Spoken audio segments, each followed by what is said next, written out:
पाकिस्तान का super power से मुकाबला। T20 वर्ल्ड कप में शाहीनों का पहला इम्तिहान। पाकिस्तान और अमेरिका की टीमों के दरमियान आज जोड़ पड़ेगा। मैच पाकिस्तानी वक्त के मुताबिक रात 8:30 बजे डैलस में शुरू होगा।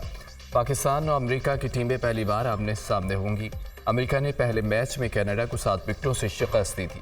Allrounder Imad Wasim side strain injury के बायस अमेरिका के खिलाफ मैच से बाहर। अमेरिका में हाई स्कोरिंग मैचेस नजर नहीं आ रहे। हमारे जहन में है किस तरह की क्रिकेट खेलनी है। मुझे टीम पर भरोसा है, अच्छी क्रिकेट खेलेंगे। कप्तान बाबर आजम की न्यूज़ कॉन्फ्रेंस।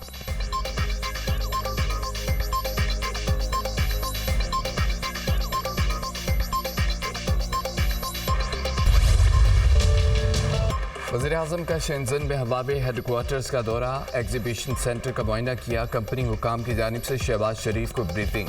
चेयरमैन हवावे ने पाकिस्तान में ऑपरेशन बारे आगाह किया। पाकिस्तान के मुख्तलिफ शोबों में सरमायाकारी में गहरी दिलचस्पी का इजहार।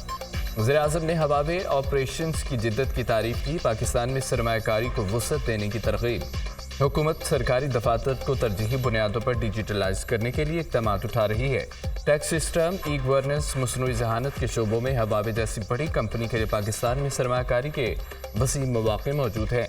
वज़ीर-ए-आज़म की गुफ्तगू। शहबाज शरीफ की चेयरमैन हवावे को पाकिस्तान में ज़रूरी शोबे में जदीद टेक्नोलॉजी में सरमायाकारी की दावत। वज़ीर-ए-आज़म की जल्द दौरा पाकिस्तान की बिदावत। हवावे और वज़ारत साइंस और टेक्नोलॉजी में फ्रेमवर्क मुआहदे पर दस्तखत। हवावे पाकिस्तान के 2 लाख नौजवानों को IT बशमूल मसनूई जहानत के शोबे में मुफ्त तरबियत फराहम करेगा। वज़ीर-ए-आज़म शेंज़न से बीजिंग पहुँच गए। एयरपोर्ट पर पुरतबाक इस्तकबाल। शहबाज शरीफ चीनी सदर और वज़ीर-ए-आज़म से मुलाकात करेंगे।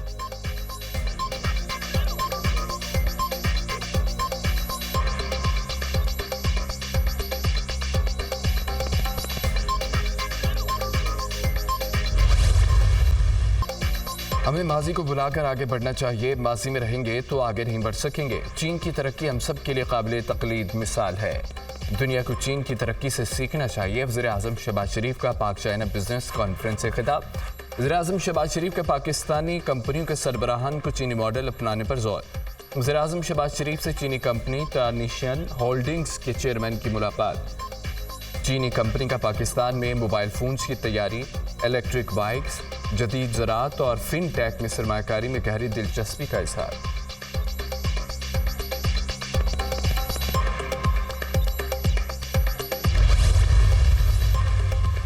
नैब तरमीम का अदम करार देने के खिलाफ हुकूमती अपीलों पर समाअत आज सुप्रीम कोर्ट में होगी। चीफ जस्टिस कादी फायदीसा की सरबराही में 5 रुकनी बेंच 11:30 बजे समाअत करेगा।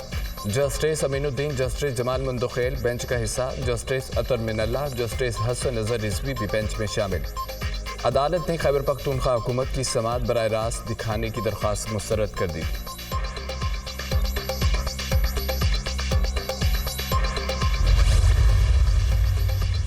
बानी PTI की पेशी को लाइव दिखाना किसी कानून की खिलाफवर्जी नहीं है। बुनियादी हुकूक के तहफ़्फ़ुज़ के लिए केस बराह रास्त नशर करना ज़रूरी है। नैब तरामीम केस पहले बराह रास्त नशर हो चुका।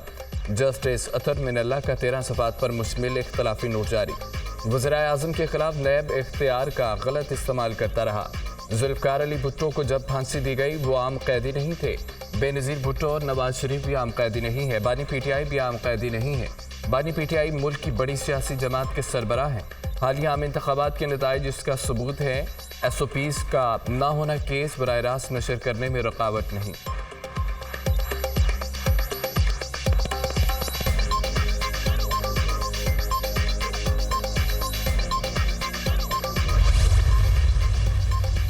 इलेक्शन एक्ट तरमीमी ऑर्डिनेंस। इलेक्शन कमीशन की कार्रवाई के खिलाफ दरख्वास्तों पर आज समाअत होगी। Chief justice Islamabad high court दरख्वास्तों पर समाअत करेंगे। PTI रहनुमाओं की इलेक्शन एक्ट तरमीमी ऑर्डिनेंस को कलअदम करार देने की इस्तदा। इलेक्शन कमीशन की इलेक्शन ट्रिब्यूनल के खिलाफ कार्रवाई में भी गैर कानूनी करार देने की इस्तदा। जब तक केस ज़ेर इल्तवा है इलेक्शन कमीशन को कार्रवाई से रोका जाए। दरख्वास्त में मौक़िफ़।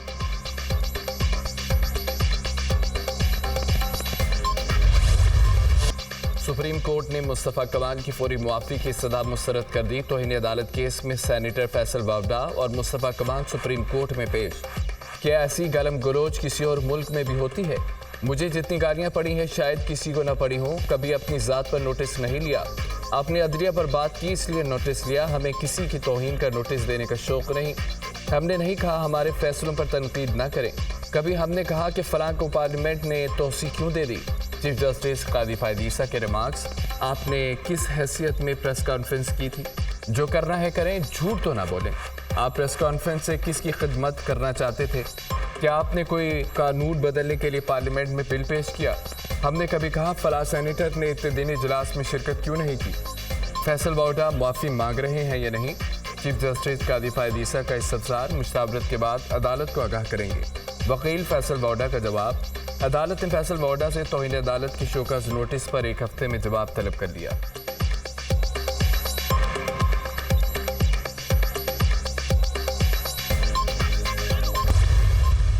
मुआफ़ी मांगना गुनाह नहीं, अगर कोई गुनाह किया हो तो मुआफ़ी मांगूं। अपनी प्रेस कॉन्फ्रेंस में ख़त की बात की थी। अदालत का जो भी फैसला आएगा उस पर अमल करूंगा।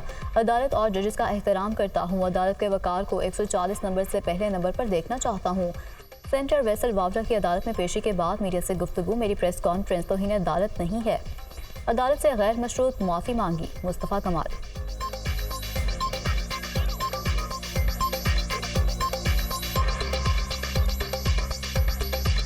मेरी पूरी गुफ्तगू में कोई बानी पीटीआई के अकाउंट से शेख मुजीब की शेयर वीडियो का केस, बैरिस्टर गोहर और राव हसन को अदालत से बड़ा रिलीफ। इस्लामाबाद हाई कोर्ट ने एफआईए को बैरिस्टर गोहर और राव हसन के खिलाफ तादीबी कार्रवाई से रोक दिया।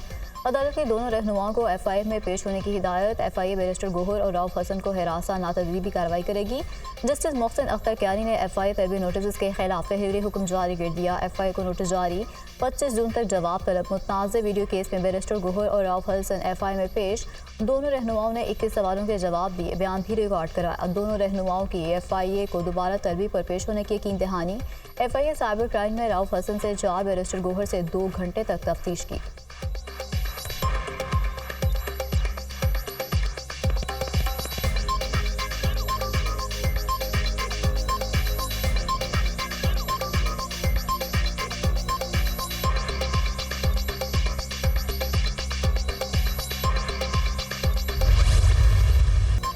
अली अमीन गंडापुर फिर गवर्नर केपी पर भड़क उठे। खाना पीना बंद करने की धमकी। गवर्नर अपनी औकात में रहें, इनकी हैसियत क्या है? गवर्नर अपने हाउस में रहें वरना गाड़ी और खाना पीना बंद कर दूंगा। वो बार बार वज़ीर-आला करते हैं। वो मेरा नाम इसलिए लेते हैं कि मैं उनका नाम लूँ। गवर्नर 9 मई का जिक्र करते हैं, क्या वो जज लगे हुए हैं? सूबे के मंसूबों पर विफाक को कटौती नहीं करने देंगे। हमें हमारा हक ना मिला तो फिर दमादम मस्त करंदर होगा। एहतजाज के लिए हमारी तैयारी मुकम्मल है। हमारे खिलाफ तमाम मुकदमात झूठे हैं, हिसाब लेंगे। अली अमीन गंडापुर की मीडिया से गुफ्तगू।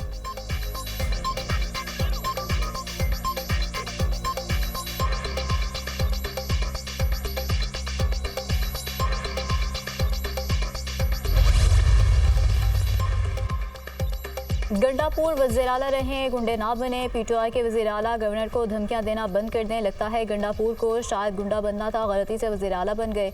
गवर्नर को धमकी देना एक फ़र्द की तौहीन नहीं, हमारे आईनी निज़ाम पर हमला है। फैसल करीम कुंडी अहम आईनी ओहदे पर फाइज हैं, उनको धमकी नाकाबिले कबूल और दहशतगर्दी के ज़ुमरे में आता है। वज़ीर-आला खैबर पख्तूनख्वा के खिलाफ फौरी और फैसला कुन कार्रवाई की जाए, शर्जील मेमन का मुतालबा।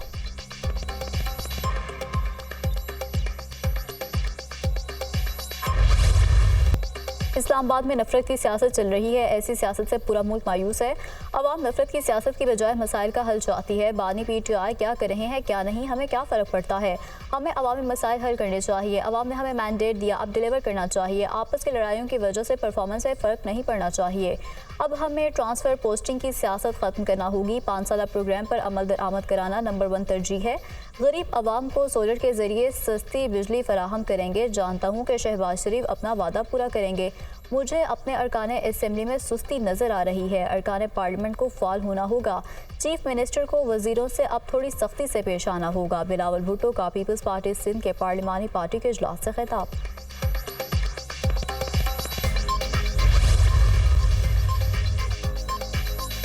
वज़ीर-ए-आला पंजाब की दारुल में वकीम 10 ख़ातीन को हज पर भेजने से पहले मुलाकात। नवाज शरीफ की भी बुजुर्ग ख़ातीन की ख्वाहिश पर मिलने के लिए दारुल आमद। मरीम नवाज की हिदायत पर 10 बुजुर्ग ख़ातीन के लिए हज के इंतजाम किए गए। बुजुर्ग ख़ातीन हमारी माओ जैसी हैं, उनका बहुत ख्याल रखा जाए। मरीम नवाज की हिदायत, मजदूर को मुआशी तौर पर ऊपर उठाएंगे। गरीब का अच्छा वक्त आ गया, हमारी हुकूमत में खलल ना आता तो गुर्बत और बेरोज़गारी ख़त्म हो जाती। हज पर जाने वाले पाकिस्तान के लिए दुआएं करें, नवाज शरीफ।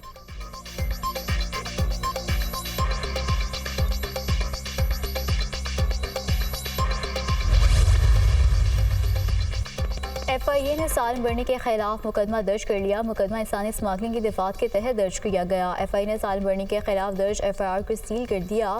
सालिम बर्नी को कराची एयरपोर्ट से FIA ने गिरफ्तार किया था। सालिम बर्नी को अमेरिका से कराची वापस पहुंचने पर हिरासत में लिया गया। सालिम बर्नी पर इंतहाई संगीन नौयत के इल्ज़ामात हैं। काफ़ी अरसे से नकलो हरकत पर नज़र रखी जा रही है। सालिम बर्नी के खिलाफ अमरीकी हुकूमत से इंसानी स्मगलिंग की दरख्वास्त मौसूल हुई। सालिम बर्नी पर अमरीका, कनाडा समेत दीगर मुल्कों में इंसानी स्मगलिंग का मुबैना इल्ज़ाम है। इंसानी स्मगलिंग समेत गैर कानूनी तौर पर बच्चों की अडल्ट्रेशन का भी इल्ज़ाम है। FIA हुकाम, बहुत सारे लोगों ने मुझ पर कीचड़ उछालने की कोशिश की, हमेशा चुप रहा हूँ, लेकिन अब बोलूँगा। हर चीज़ बर्दाश्त है, लेकिन ज़ात पर उंगली बर्दाश्त नहीं। सालिम बर्नी का वीडियो बयान।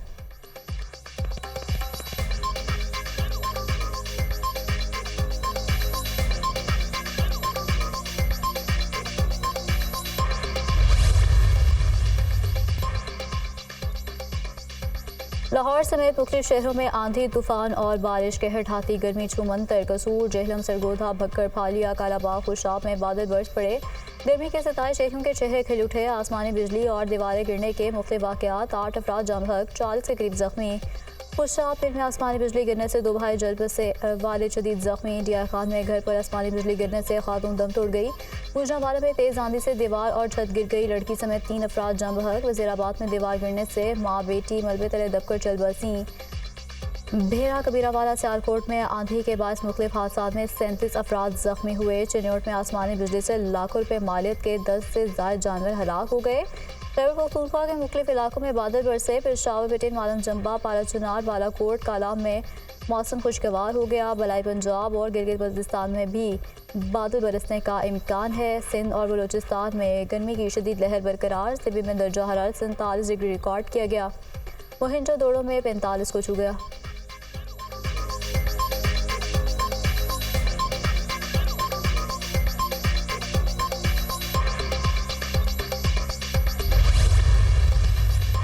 लोकसभा इलेक्शन, भारतीय हुक्मरान जमात BJP सादा अक्सरियत से महरूम। 2/3 अक्सरियत के ख्वाब देखने वाले मोदी को इत्तेहादियों की बैसाखियों पर हुकूमत बनाना पड़ेगी।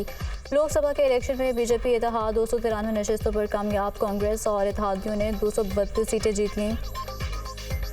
BJP की दीगर मुखालिफ जमातों को 18 नशस्तें मिलीं। 543 रुकनी लोकसभा में सादा अक्सरियत के लिए 272 वोट दरकार। गुज़श्ता इंतखाबात में 303 नशस्तों के मुकाबले में इस बार BJP 240 नशस्तें जीत सकी। 2019 के इलेक्शन में 52 सीटें जीतने वाली कांग्रेस इस बार 99 नशस्तों पर फातेह करार। हुकूमत साजी के लिए हुक्मरान और अपोजिशन इत्तेहाद ने इजलास तलब कर लिया।